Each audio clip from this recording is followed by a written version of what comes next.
What's up, my fellow lionesses and lions?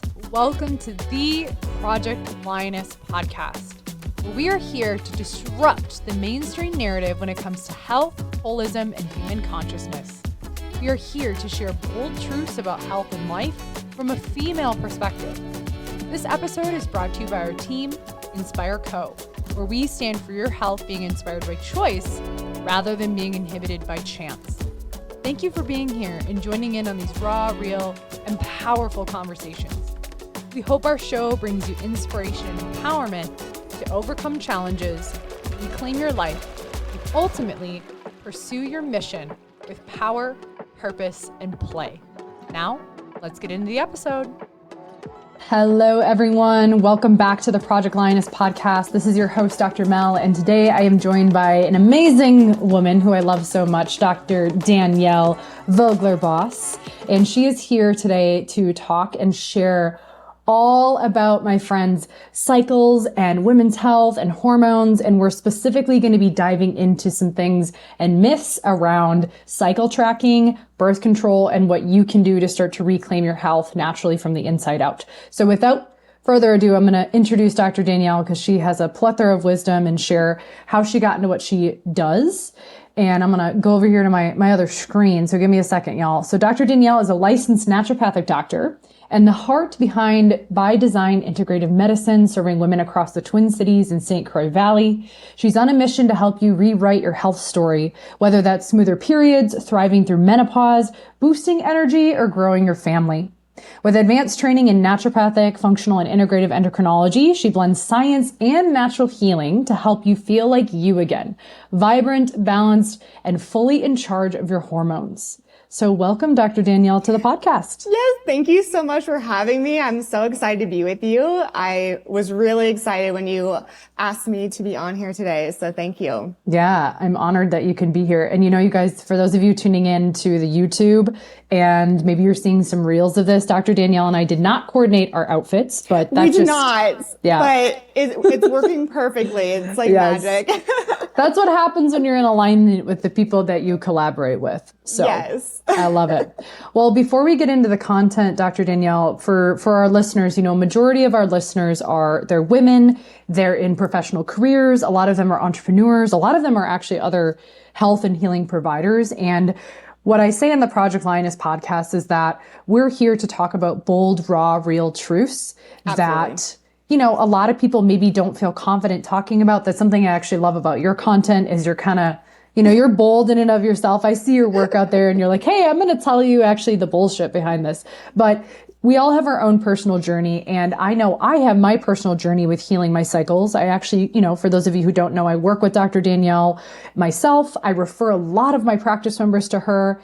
So I would love to hear, Danielle, how did you get into what it is that you're doing? And then we can dive deeper into how you help people. Yeah, well, first off, I'm just like getting chills because I just like love this conversation. So, well, there's kind of like three major factors that kind of got me here. I won't spend too much time on it because I feel like I could just spend hours, but I would say like when I was little, I already kind of was given like medical gloves and hats from family members. Like I had an aunt and uncle that were doctors. And so I got the joy of playing with real medical equipment back in the day. Playing doctor. Yeah, I got to play doctor for real. Love it. But I quickly learned when I grew up that my mom was suffering with migraines and she was suffering with them for many, many years and had done a lot of the conventional practices for helping with migraine management, and they really weren't solving her problem. And so in high school, it got so bad where she was literally having migraines every other day and like different side of the head and just nonstop. And so from my perspective, already really interested in the human body, already like fascinated about like how we work as humans, really started to see my mom's health evolve when she started to work with a naturopathic doctor and kind of considering the other aspects to our health to not suppress, but actually support, right? Yeah. And so in my head, I was starting to do investigation for myself, which led me to my third part, which is when I went off to my undergraduate program. already based in biology and human health. And I got to do some J terms where I got to really investigate on what I really wanted to do. I wanted to make sure that when I was going into healthcare, that I was really going to be in a place that fit well with me. And believe it or not, I thought I was going to be an eye doctor because I had been in eyewear since I was 1. So I was You like, do have great eyewear. well, thank you. Thank you. I know it's like part of me now and like in a different way than I had thought, but I thought I was going to be an eye doctor. But then when I started to shadow and stuff, I was like, wow, being in a dark room is not really what I want to be doing with my life.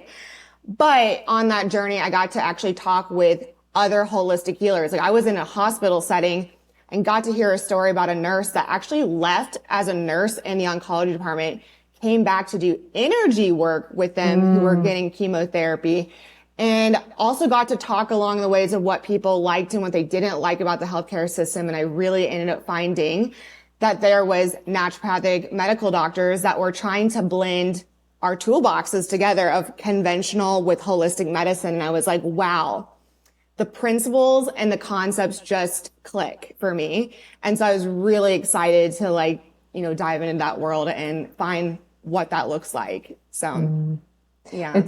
Thank you for sharing that. And it's always inspiring to hear, I think, the people that maybe we look up to or we hire as guides or experts. It's always inspiring for me to hear their origin story of what maybe they dealt with. And I think that's what makes you so relatable, is that you have your own personal experience, whether it's you or your mom, like going through the process of suffering. I think when we as providers can have that lived experience, it makes us that much more relatable to the people we serve, because we know what it takes to go from states of, like you said, suppression to expression, and to help guide people through that, right? And I know you help so many women do that day by day. Yeah. And even since then, I mean, that's what kind of took me to naturopathic medicine. But even since then, I've lived and had experiences. And I'm just like, even as a medical provider now, kind of experiencing that for myself, I'm like, wow, this is what others have to deal with on a day to day. And I know how to advocate for myself. And I really want to help others to advocate for themselves too. Yeah. So, yeah, thank you so much for just kind of bringing that to light. Of course. I think that's a perfect segue into our conversation today, because when we talk about women's health and we talk about holistic healing and that synergy between the scientific side and maybe the natural or spiritual side, whatever, there can be a lot of moments in a person, not just a woman, but a person's journey where they feel like they've tried everything. They feel like maybe they've been duped a little bit. Just going to say that. They feel like they've been only told certain things and not realize other things that are out there that can really support them from a more natural perspective, which to me can create more sustainability and efficiency. And I think it's important to name that and talk about that specifically when it comes to, I know you're an expert at cycles and the endocrine system. And you and I, before we press record, we're talking about what we want to talk about today, which is birth control. Absolutely. And I know I personally have gone on a journey where when I went to a doctor, because I was dealing with severe menstrual cycle issues as a teenager, where I would have, and my listeners know this is part of my healing journey, but for those of you who are new to the audience, maybe you're from Dr. Danielle's audience, you know, I struggled with knife-like pain to my ovaries. I would bleed through to the bed, and I was just so emotionally erratic. And the only solution that I was given at the time, like, no one talked to me about my diet. No one talked to me about tracking my cycles. No one talked to me about any of this stuff. And they're like, here, just take some birth control and be on your way. So I was on birth control for a good 5 to 6 years of my life and had a myriad of effects show up. And it helped initially until it didn't. And I see this all the time with people that come into my office. I know women that you work with. So talk to us, Dr. Danielle, like, what are some things that you see with these myths of birth control and how it plays a role in our health, or maybe doesn't support our health? Yeah, that's a really big topic. And I think it's a great one to dive into, because a lot of times in women's medicine, it is one of the number one treatments that we get as women. You name it: hair loss, acne, irregular cycles, weight control, mood control, you name it. You could put any like symptom there. And I think I've heard birth control was like the solution for them. And I think one of the myths with birth control is that we're regulating a cycle. Yes, in a way, like we are kind of like setting the brain thermostat to just keep a section of hormones in this sustainable line, but it doesn't really get to the underlying cause of what is happening. Yeah. And it's not in the way of regulating our natural cycle. Right. So for example, a lot of times when we are working with individuals, a lot of times the verbiage comes out that I'm having a period on birth control, especially when we're talking about the pill, or maybe if they do it on the IUD as well, some people do get that. But what is kind of not understood is that that is a bleed off from a withdrawal of hormones, not necessarily their natural cycle that's causing a natural period. So there is a little bit of a difference. So if you're on the pill, or another form of hormonal birth control where you're actually having a withdrawal of hormones, it's really just a withdrawal bleed. It's not a true period where when we're in our natural state, we are actually having hormones communicate where we're having a true bleed that would be called a period. Right. So I think that's one huge misconception is like, I'm still having this like natural cycle on birth control, but it's solving the situation at hand, but it really isn't, it might, for some, I don't want to necessarily put a whole negative connotation on birth control because for some there is some quality of life, or maybe it's something that they have to use until we get to a different state. Yes. But, I don't think that that's the end result for most individuals. I think most individuals want to know why they're having the symptoms that they're having, develop a strategy to support the body, and so that they can make those decisions on how to have a good quality life and using the power of our female hormones. I know that gets also talked a little negatively, but really our hormones, I like to say we are hormonal, and it's a good thing because hormones are really healthy for us. We want them. Yeah. We need, and like you said, we don't want to just flatline throughout our month. Like women are designed differently where we're going to have fluctuations, which is actually normal biology, normal physiology.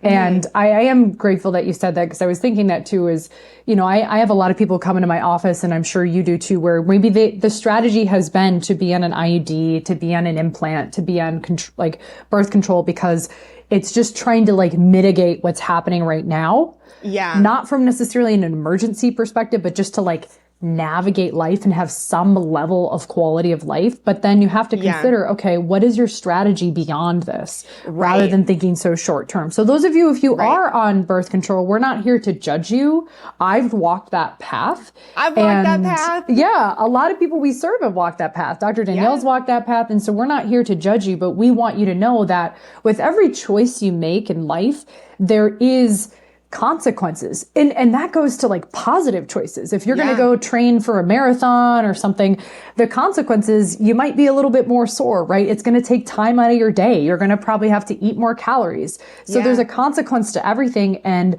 the same goes with certain, medications that you might be taking where your body long-term may start to build up side effects down the road. And I'm curious, Dr. Danielle, what you see people who are on long-term, maybe it helps right away, but then I see long-term stuff starts to get a little twisted.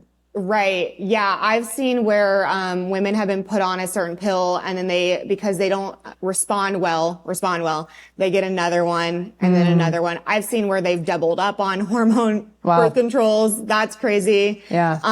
But it can, not for everyone do they get the expected relief of symptoms. For some people, they still have really wild mood swings. I know when I was placed on birth control, from my experience, I was getting almost menopausal symptoms. I literally was hot flashing, night sweats. I was hugging the toilet with nausea. And I thought that was normal. Yeah. And coming from a place, I had a little different story than you. Mine, I had really benign menstrual cycles. I went on it because I was scared of getting pregnant. Totally. I was scared into it. Yeah, absolutely. A lot of us were. instead of learning about my body and knowing that we actually can't get pregnant every day out of the month, I was scared into trying to do like double up duty for, not getting pregnant. And, it's like the Mean Girls movie, right? The gym teacher where he's like, you will get pregnant and you will die. Like, yes. I was also, just a caveat, then I want you to continue, but mine was not just cycles, but also like, shit, if I get pregnant, my life is going to be ruined, right? Yeah. I mean, we had Teen Mom, right? Like all those shows out there that just were like, do not get pregnant, but then also not empowering us to be like, well, what is a cycle? How do you track it? So anyway, I didn't know any of that. Yep, I hadn't got it in grade school. I hadn't got it in high school. I feel like our sex ed is really leaned towards like male health in that category. And there isn't a lot about, body awareness for women. And so I hope that will come around. Yes. I think it's happening. I'm seeing more and more people, whether it's you or other doctors who are getting out there, people just talking about tracking it, even if it's using, and we'll get into that too, like ways that we can start to actually know our cycles. But I'm seeing a trend towards more understanding, and that your cycle isn't bad. It's really important for our own healing, Right. And I think to go back to your original question, so for long-term thought, right? So, with the way that birth control is working, we'll talk about like in the pill circumstance, we are doing a suppression of how the brain hormones are communicating with our ovaries. Therefore, we're not having the typical ovulation cycles that we're having, therefore suppressing the ability to get pregnant, right? Right. And I think that is a concern for our women that, want to get pregnant later in life. It is a concern if they went on it for underlying concerns that were never addressed. Like, for example, I know a lot of young women that are in high school and they're having already heavy bleeding or irregular in cycles. And instead of doing the investigation work on that, they end up just being told to go on birth control, so that when it's time, when they want to try to have a family, or maybe they're just interested in coming off, they are not sure what's going to happen with their health, or maybe they have a more challenging time with getting their cycle back, or fertility purposes as well. There's many things. And beyond that, it's how our hormones communicate. Like, how are we going to feel after the fact for quality of life? Because we do need estrogen, we do need progesterone, we do need testosterone. And the type of hormones that are in birth control are synthetics, and they don't actually act in the same manner exactly. Right. So there is some nuance there too. Yeah, I think that's a really good point that you mentioned. It's easy to be like, from more of the, I guess, Western medicine perspective of like, oh, this hormone is low or this hormone is high. Let's just do this and insert this to like correct that. But then we forget that the whole body is so interconnected. Like your endocrine system talks to your digestive system, talks to your nervous system, talks to your lymphatic system. Like you can't just compartmentalize people because you add one thing into the system that impacts the whole. Right. Something that I come back to often, even when I'm working with my individuals, is that hormone issues are hardly a hormone issue. Right. It actually stems from another place, environmental toxicities, mitochondrial changes, blood sugar dysregulations, high stress, poor dieting habits, digestive elements and stuff like that. And then, if we are on birth control, just kind of like adding to that complexity. Yeah. So.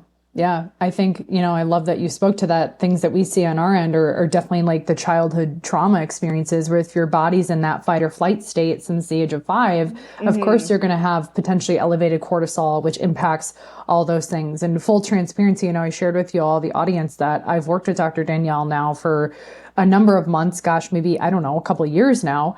And one of the things that we're really working on as a female entrepreneur is making sure that I am navigating my lifestyle differently than I first was in practice, because it's not necessarily sustainable. So that's a big thing that her and I discuss on our check-ins. And that's why I love your approach, is you're like, okay, yes, I can maybe share some supportive supplementation, but like, what is your eating? What is your like sleep routine? What is your relationship with stress? You know, are you giving yourself more space in the day? That's something I've really worked hard at is tapping into more of the feminine elements of my day and not just like throwing a bunch of stuff at my system. And you guys know I did a bodybuilding competition, and that's a lot of work. That's a lot of stress on your adrenals. So that's a big thing we've been working on is like, okay, you're not bodybuilding anymore. And if you want to have longevity in your career, it's going to be important to really look at these things and not burn yourself out as an entrepreneur, which I see that a lot too with women where they're just that go-getter. And yet, you know, their adrenals are shot. Like for me, I'm working on raising my testosterone actually. So anyway, for what that's worth. I think we're asked as women to really embody masculinity in our culture quite a bit. And so there's a lot of that's happening here, especially in the United States, I feel like. Yes. And we are called upon to do many multitasking. And so a lot of, like broken boundaries or, you know, that powerhouse energy that we love. I mean, we love it. That's great. That's great to be an entrepreneur. There's a lot of great and enthusiasm stuff, but it is also like, okay, but how do we take care of ourselves in that moment? Absolutely. I mean, you probably have heard it because it's a very common, concept, but like on an airplane, they always tell you put your own oxygen mask on before you put someone else's on. And it is true that kind of visual is a really good representation of like, we got to take care of us so we can be better for others. Yeah. And so, yeah. 100%. Yeah. Well, speaking of that, as far as like paying attention to us so that we can serve others, tell us more about, you know, we've talked about some myths and truths of birth control and how a lot of that can originate because, you know, like you and I as teenagers were like, I don't want to get pregnant. And we didn't learn how to track our cycles. So talk to us more about like cycles and tracking and some kind of, you know, myths and truths of that as far as understanding ovulation and menstruation and follicular and luteal and all of that. Yeah. So with, what I'm seeing quite often now, because technology is a blessing, but it can also be a little bit of a curse if we don't know how to use it right? I love that we have apps and stuff that are really advocating for body awareness. So there's a lot of like Clue and Flow and other menstrual apps, which are amazing. But I think one thing that's often kind of mistaken for when we start wanting to learn about our body is that when we're inputting the data in there, it will give this is your ovulation date. Yes. Right? Yeah. It'll be like, this is your ovulation date. And unless you're doing basal body temperature tracking, LH ovulation prediction, or cervical mucus tracking, those apps don't really give you the unique nature of your body and when you're ovulating. It is a very systematic, this is what your cycle length looks like, this is the suggested ovulatory date. And so some women are trying to use that data on not to get pregnant. And some are doing that to try to get pregnant or just learn about their body. And it's really an incorrect way to do that because what's beautiful from women to women is we have our own like thumbprint to our period. And I like that app doesn't actually pick that up. Yep. Now there is like things like Aura, or I have Temp Drop here with me. There's Natural Cycles. These are some systems that are out there that are going to be a little bit more helpful because they are designed to work on picking up the really nuanced temperature changes within our body that we can start learning about where ovulation might be occurring or not occurring for us. It's a very small change. So just a traditional thermometer isn't going to be effective. And so these tools can be helpful for that reason. So I think that's a big one that I'm starting to see because the technology piece is huge and it's amazing. But like I said, if we're not doing it right, we could be doing what we don't, you know, we could be getting pregnant because we thought we were following the right information or vice versa. So we have to remember that we created this technology. And something that I consider too is like, you know, I wear my Oura ring, right? And I love it. And simultaneously, like there's times where my Oura ring will be like, you have a 90 plus HRV, but I'm in deep luteal. And I'm like, I'm not going to go run a marathon. I'm not going to go push HIIT because right now my body is saying something very different. And so as much as like these apps can kind of support us if they're really tracking your temperature. I know you and I did some actual like testing my urine to see when I was actually doing the LH surge in ovulation. You know, it's important to like utilize that, but not rely your whole life on it and not live your entire life by your app, because sometimes your HRV may be high, but today you wake up and you're like, man, I'm going to do yoga and go for a walk instead of like do this heavy lifting because my body is just tanked. Yeah. Right. Body cues are really important. That's something I think both of us really strive in our practices, is like really acknowledging how we're feeling. Because our body has these signs and cues for us to help, you know, make adjustments, and we can either use that to empower and make choices around it, or we can ignore it. And it's often when we ignore and kind of go that other direction that we end up in a more diseased state. So I do really like that you're saying like, listen or kind of follow those cues that your body are giving in those different phases. Because yes, there's some really great like advice on how we should kind of live our life or what is good for us and stuff, but you're a unique being, and there is, like I said, like a thumbprint to like what's going to work best for you. So I love that thumbprint analogy. I'm gonna use that. I love it. Yeah. If you guys are hearing Dr. Danielle and I say things like ovulation, luteal follicular menstruation, if you have no idea what we're talking about, it's okay. I'm going to post a lot of resources that you can follow Dr. Danielle online. I know she talks a lot about it. She talks way more about hormones than I do on my pages, but I've got a course that walks you through each phase of the cycle. I know Dr. Danielle does a lot of teaching and has a lot of different events at her office that she's doing more often. But if you're like, oh, what are you saying? It's okay. We've got you. There's just different phases of the cycle. I'm not going to go into it in this episode, but we have a lot of different episodes with me and myself and Dr. Aaron and people where we actually walk you guys through what those phases are. So it's you do such a great job too. Thank you. Thank you. Such a fabulous resource. You guys are. So I appreciate that. Well, we're about empowering, like, my biggest thing is like, I want to empower women to know that they can be in the driver's seat of their life and that their body is absolutely brilliant and intelligent. And that's why I love the name of your practice, like by design. Like we were designed to thrive. And sometimes we're given like little ingredients here and there along the way, but sometimes we're not given that full recipe. So if someone is, coming into your space, Dr. Danielle, and they want to start maybe detoxifying, getting off, and I don't want this podcast, by the way, you guys, to be like, take Dr. Danielle's advice and run with it. Like, it's really important to understand yourself and maybe work with someone initially. There's a lot of free floating advice out there from people. And then we take it and they don't know their signature blueprint. But what would you say is like a really good place to start when it comes to cycle tracking? Or I have a lot of people who want to get off birth control. Like, let's start with kind of a couple steps that they can explore. So, if you're just like interested in diving in and you want to kind of start doing it at home, the first thing I do really think about is just think about, do a paper copy or do a calendar of your cycle, put a dot on it when you get your day one, or put little X's on when you're getting bleeding and stuff. I think this really helps you to kind of visualize what's happening within your menstrual cycle. And I think that's a good place so that you can connect with your own body. Just a tip here, because I know not everyone is familiar with like terminology and stuff, but hopefully this can help jumpstart it, is that your menstrual cycle length, when someone is kind of asking you what's your menstrual cycle length, it's not the days that you're bleeding. It's actually your day one of your bleeding to the next day one of your next period. So it's going to look different for everyone. But generally it can be anywhere from about 24 to 38.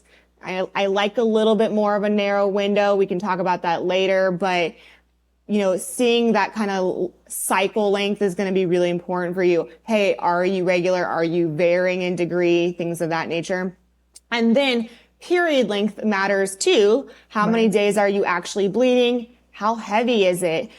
We shouldn't be, I brought a tablespoon. We shouldn't be having more than 3 tablespoons of bleeding. That's great. So if you see that, if you feel like you're bleeding more than 3 of these, then we got a heavy period. Yes. I know it's hard to track for tampons and pads and cups. Yeah. Well, cups are a little bit easier, but, absorbency and stuff like that and converting is a little hard for individuals, but hopefully you can kind of see a visual of like, if you're bleeding more than 3 of these, then it's heavy. It's a heavy I love period. that you brought a prop. I was wondering, because before we hit record, I saw you had that and I was like, I thought you were just going to like eat your food. And I was like, that's cool.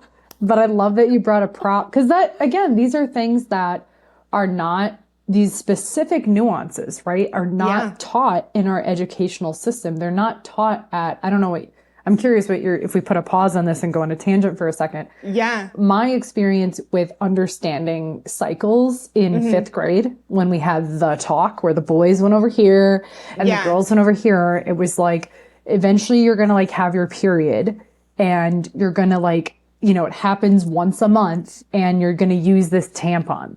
And like, that was it. And I was like, cool. Okay.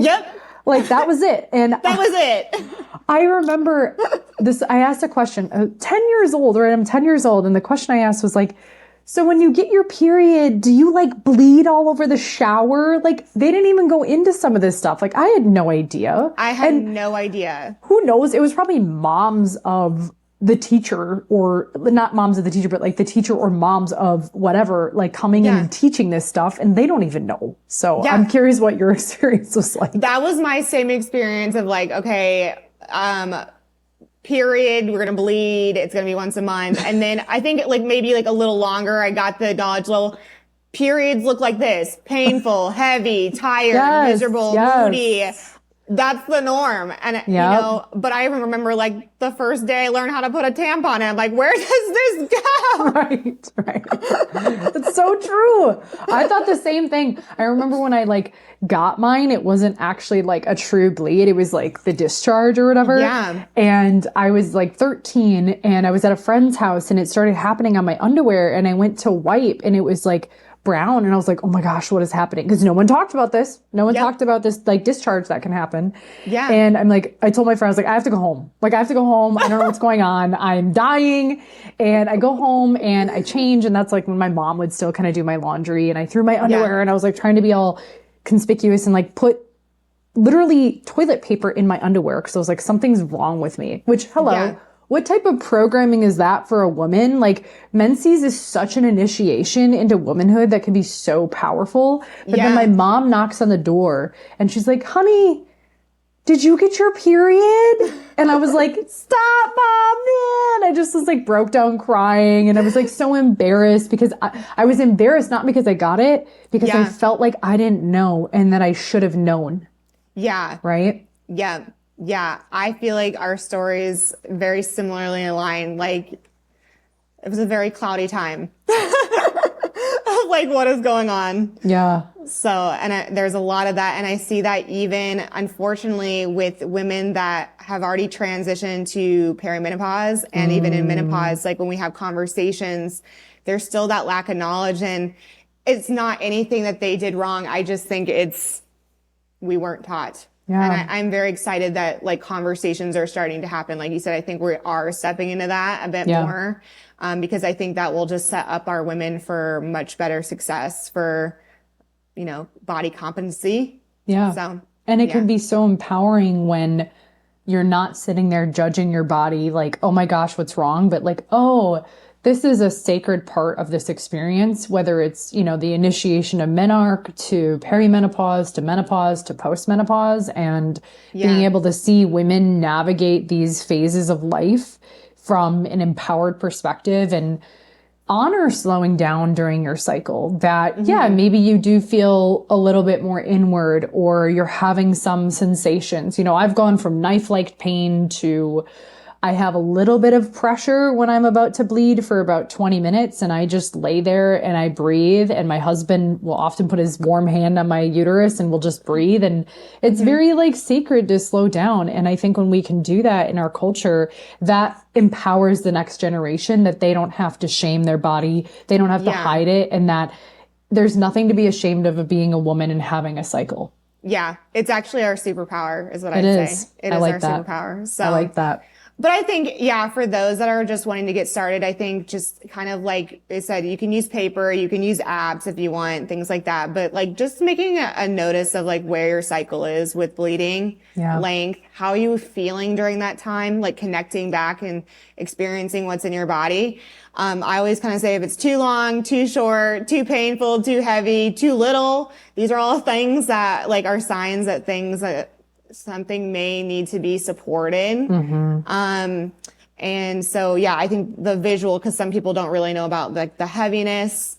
If you're not having one, a period at all and you're not on birth control, then that's also a sign that something is needing to be communicated with that as well.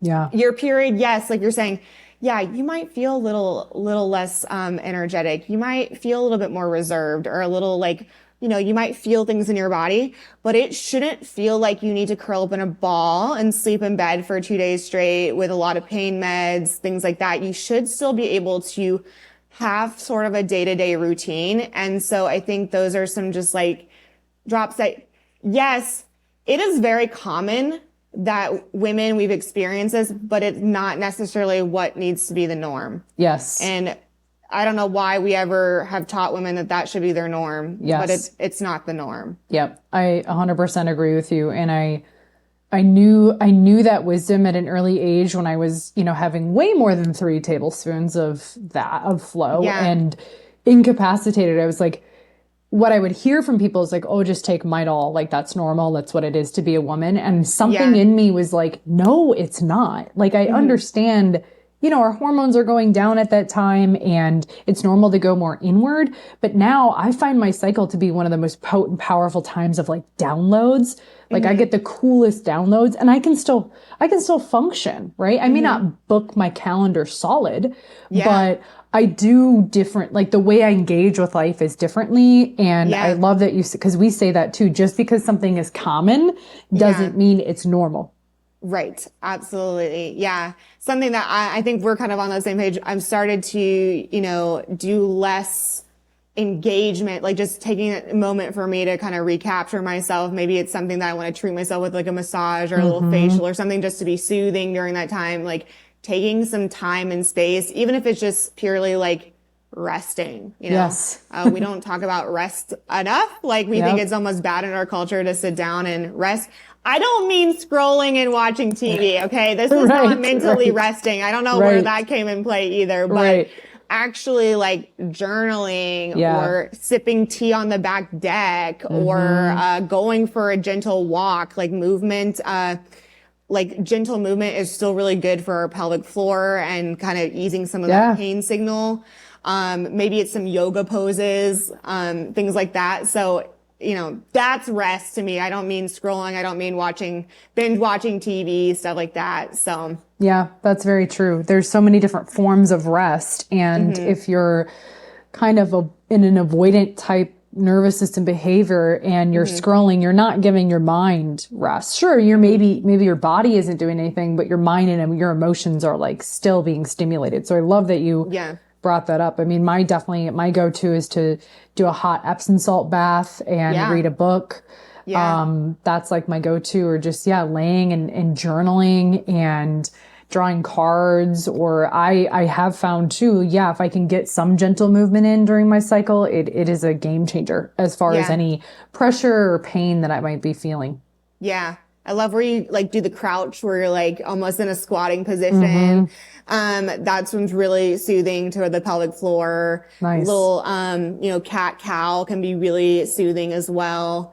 Maybe just doing some simple stretches just to kind of elongate those muscles. I love an Epsom salt bath because Epsom salt bath, a lot of people don't know this, but it's actually magnesium. And so it helps to relax those muscles. And one thing that I do differently maybe during this bath is I actually do it more room temperature. Because if you think about pain is very much like a hot, painful situation. If you do the temperature a little lower, it actually pulls out heat. You want to think about pulling out heat within the body. Yeah. And that can be really an additional aspect. It doesn't need to be freezing. We don't need to do an ice bath per se, but just enough where it's a little less than what your norm would be. It can kind of help extract out that heat as well and be really soothing. Okay. Back in the Try that. day, we used to have what was called sitz baths. And anyone local to Minnesota might have been up to the house in Duluth. I'm trying to think of the name right now. That's very famous up in Duluth. It has a sitz bath, and it looks like a little footstool or a little foot bath, but you actually would stick your bum in it. Oh. So I fun love fact this. for those that live in Minnesota.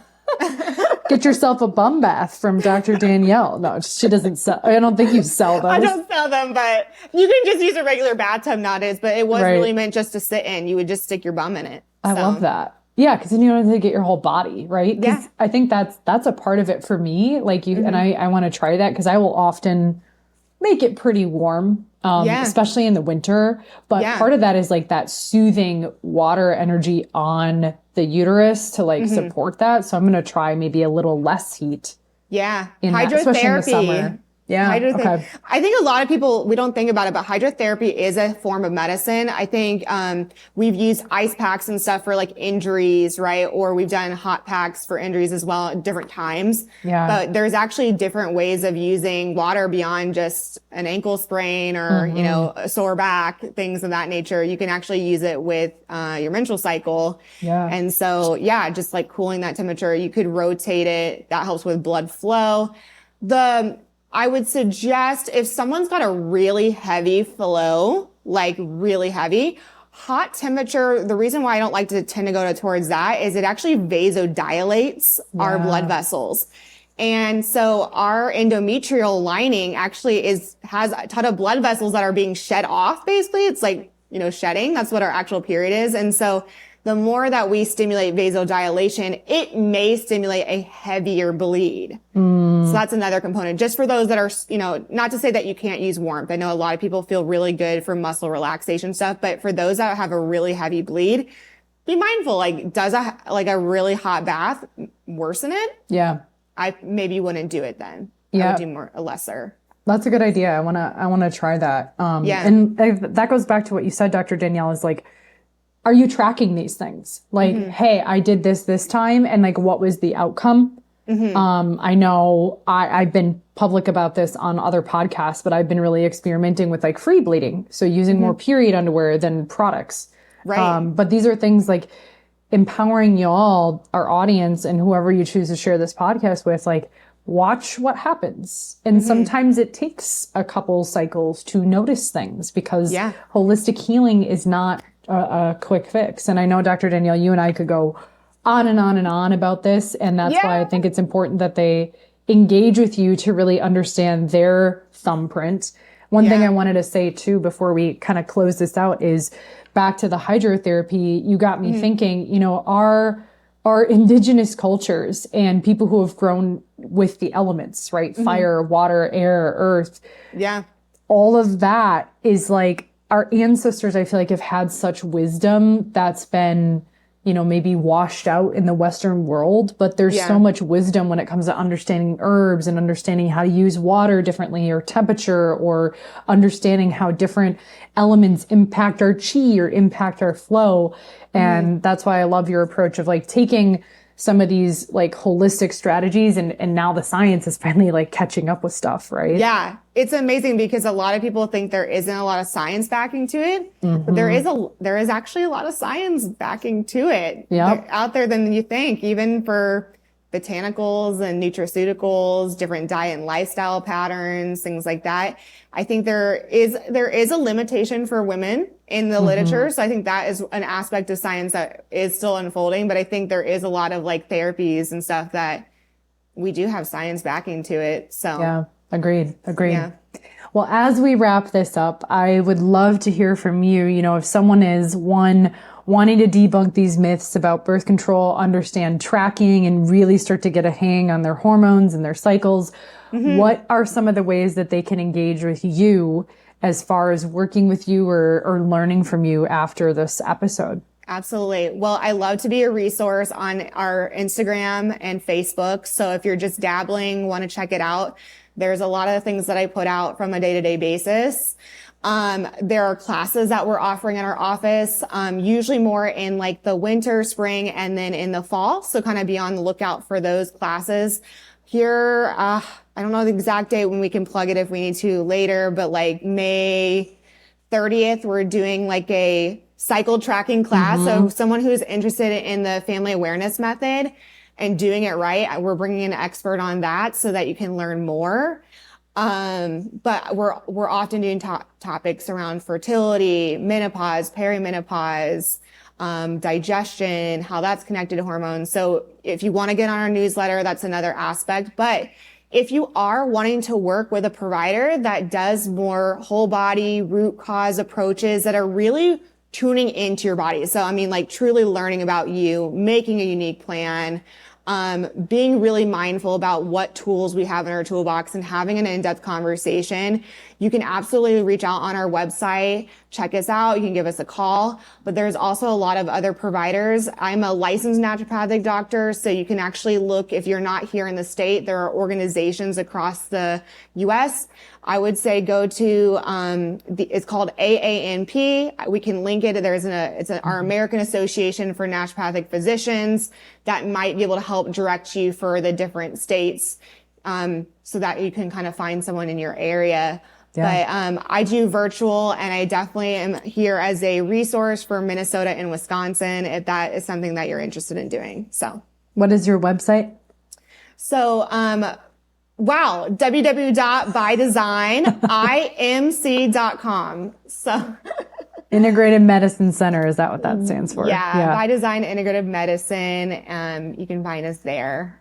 And then on Instagram, Dr. Danielle, I know you have your personal page and your practice page. Absolutely. Yep. What are those for the audience? So it's going to be dr.danielle.nd. And that's where I'm doing a lot of conversations about health. But we also have our business one, which is By Design IMC.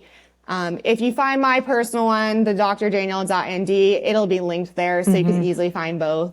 Yeah, she puts out a lot of good content, y'all. So definitely go check her out. Check out her courses and content. I know, based on the release of this episode, you guys may be able to catch that, but please stay in touch with her because she's always putting on good stuff and having guests of her own, just round out this conversation.